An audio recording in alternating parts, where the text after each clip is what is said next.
nice out. Going for a little ride. I gotta drop off some packages. Bike's running great. Put a new front tire on, and that's when I found out that these have inner tubes. No, originally it did come with an inner tube, but I thought that maybe they converted it to non-inner tube just because the wheel is not spoked.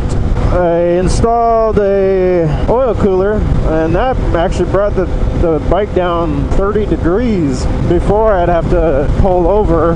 It would start getting into like 260, which is pretty hot, but this is air cooled also. But came to the conclusion that it's because the engine is painted, so it's kind of retaining the heat when it should be using the engine, the outside of the engine, to dissipate the heat. And it's like a thick paint. I think this is actual engine paint, but yeah, you don't want to use it on an air-cooled engine. Yeah, bike's running great now that I got that oil cooler in.